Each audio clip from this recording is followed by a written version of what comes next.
Do you wish you had more predictability in your life with your baby or child? Do you wish you knew what they needed when they acted like they need something but couldn't tell you what it is? Are you scared to implement a schedule because you feel like it's going to be too rigid or take away your freedom? This episode is for you. Stay tuned. Welcome to Parenthood Prep, the only show that helps sleep-deprived parents and overwhelmed parents-to-be to successfully navigate those all-important early years with their baby, toddler, and child. If you're ready to provide the best care for your newborn, manage those toddler tantrums, and grow with your child, you're in the right place. Now, here's your host, baby and parenting expert, Devin Clement. Hello. I'm so excited to be talking to you again. I just freaking love doing this podcast, so I hope you all are enjoying it as much as I'm enjoying doing it. It is finally starting to feel like spring in New York. Some days have even felt a little bit more like summer, which I love and I am here for. So bring it on, bring on the warm weather, bring on the sunshine. I am so ready. I also recently watched the NFL draft for the first time. My partner got me really into the Chicago Bears a couple of years ago when we started dating. He's from Chicago and they're his favorite team, and I don't really come from a sports family. So I was like, sure, I'll like the Bears. Not realizing two things. Number one, it is absolutely punishing and devastating to like a mediocre to bad team all the time.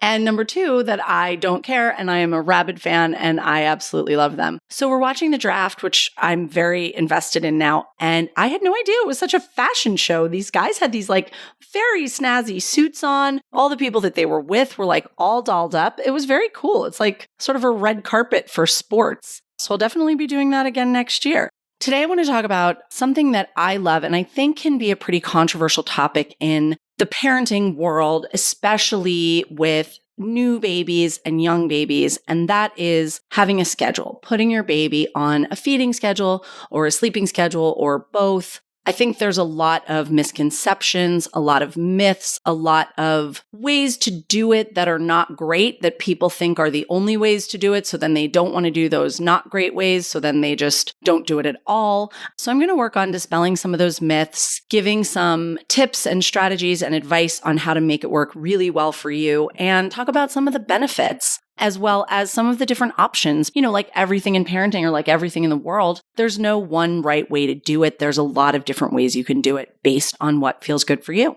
First of all, I just want to say schedule is not a 4-letter word. It does not mean that you have to be like the military. It doesn't mean that you can never go out or do anything because your baby is on a schedule. And it doesn't mean that you have to torture them, not feed them when they're hungry, not put them to sleep when they're tired, or do any of those things that I think are some misconceptions. Like there's often a misconception with newborns that putting them on a feeding schedule means sort of making them wait to eat even when they're hungry. And the baby's crying and you're looking at your watch and going, it hasn't been 3 hours yet. You're just going to have to cry for 15 minutes because that's when it's time to feed you. And yes, there's definitely some people that do it that way, but that's not the only way to do it. And it's really not the best way.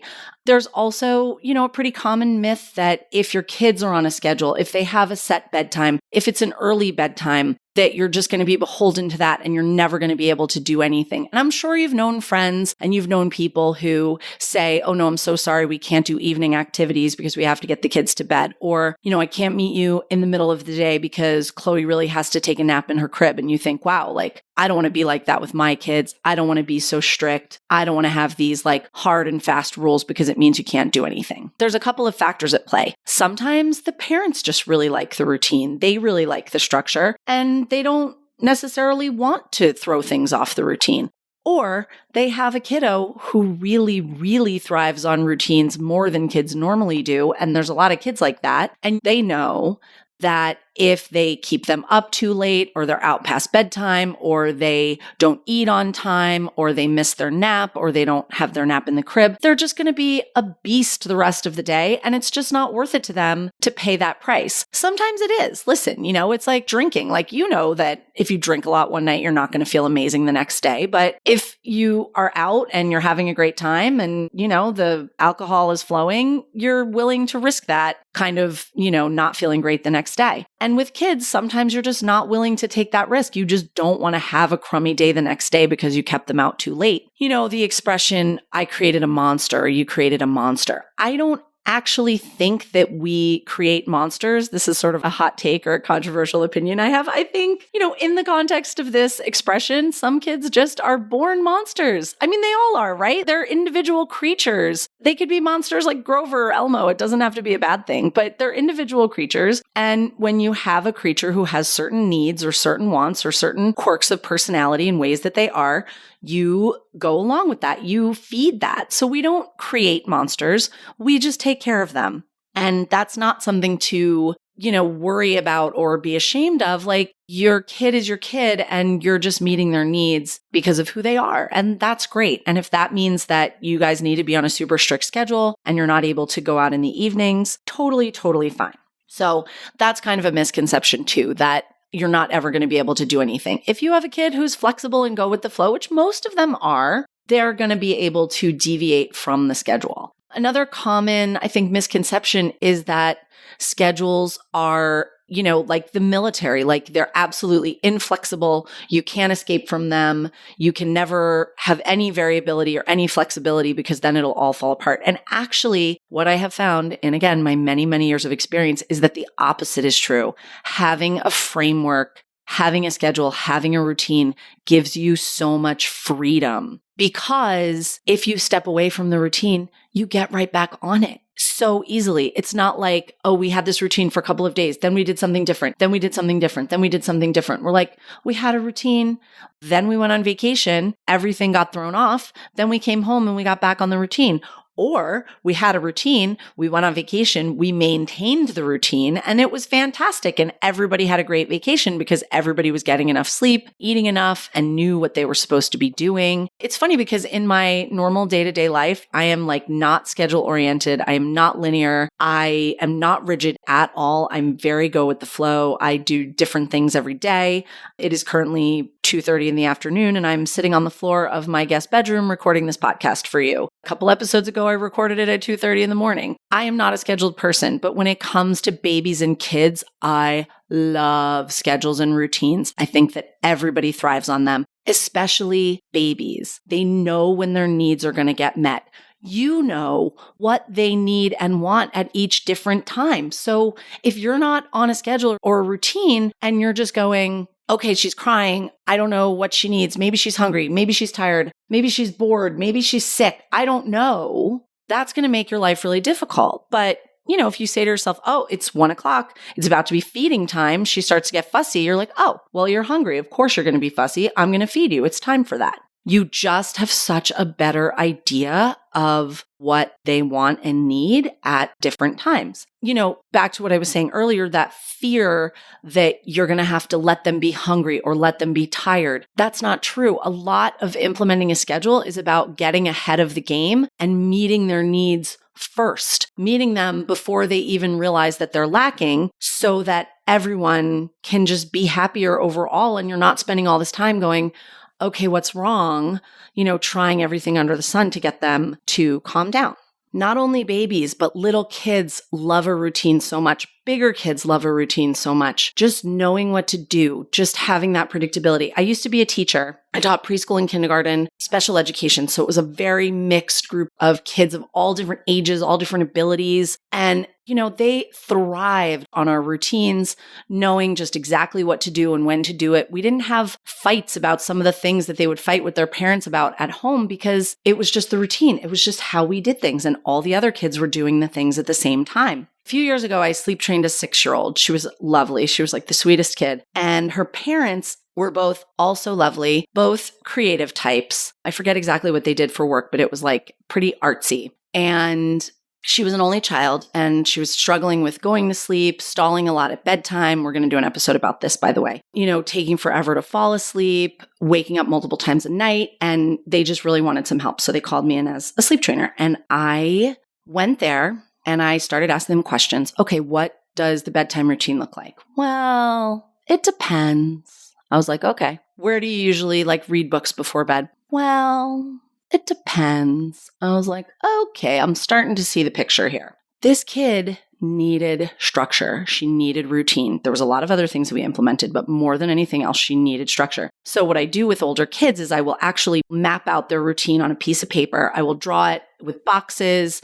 They will get stickers for each step of the way. I will draw a little stick figure of them doing it, or if they want to draw it, I let them draw it. And so we made this routine of what the night was going to look like, brush teeth, put pajamas on, read books, get in bed, etc. And so we did that. We went through the first bedtime. It was amazing. And then in the morning, she came to me with the paper and clipboard that I had been using. And she said, "Can we make a routine for the morning?" And so we did. And then she said, "Can we make a routine for the weekends?" I was like, of course. This kid had these lovely, artsy, creative parents who just did not have any kind of routine or structure at all.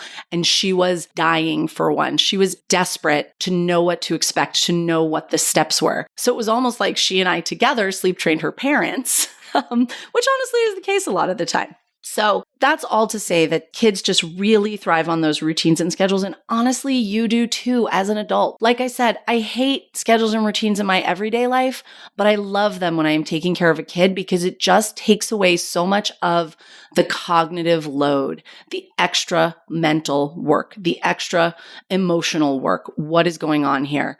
The decision fatigue of what do I do now? What do I do now? What does she need now? What do I do now? Because you just know when you're on a routine, you just know.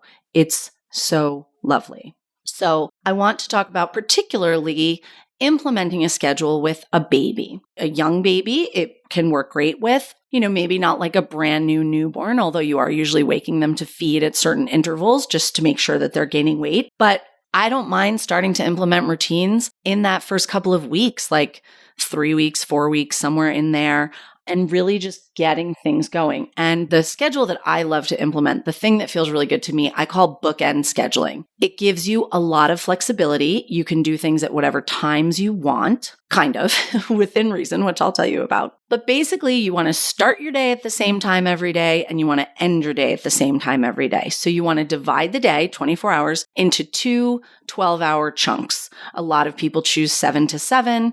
The day is 7 a.m. to 7 p.m. The night is 7 p.m. to 7 a.m. But you can do whatever works for you. 8 to 8, 9 to 9, 10 to 10. 11:15 to 11:15. You'll probably hear me talk about her a lot, but I have a friend who is Cuban and she and her husband both have like evening jobs and just culturally, they're just night owls. Her whole family is. So when her daughter was little, was a baby, literally a baby, a toddler, she would go to bed at midnight and wake up at noon. And that was great for them. She would, have her nap from like 6 to 9 p.m. And then she'd eat her dinner at like 10. And that was just the routine that worked for their family. And it worked great. So as long as you're giving them that like 12-hour stretch to sleep overnight, even if they're waking up to feed, whatever, you're dividing the day into 12-hour increments. And I would say I would do that up until like 2, 2.5, even 3, depending on the kiddo. Some kids really still like to get that 11 or 12 hours of sleep through toddlerhood and into the preschool years before that starts going down. And then when that does start going down, it's the same thing. You just have a 10-hour night instead of a 12-hour night. So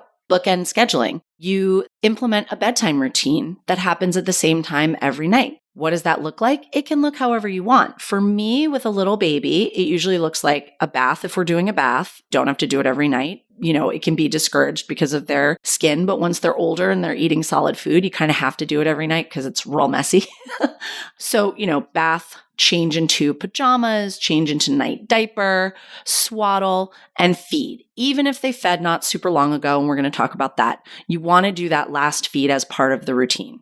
I like to play some soothing music during this routine. I have, a playlist I put together of like soft songs and like lullabies I really like. You can do that. I think that can also really cue both the parents and the kids that it's time to start moving into the next stage of the routine. Oh, we put on the bedtime playlist, time to start doing that. And it just helps everybody be really calm, which, as I've talked about in previous episodes, can really help the kids be calm and get ready for sleep as well.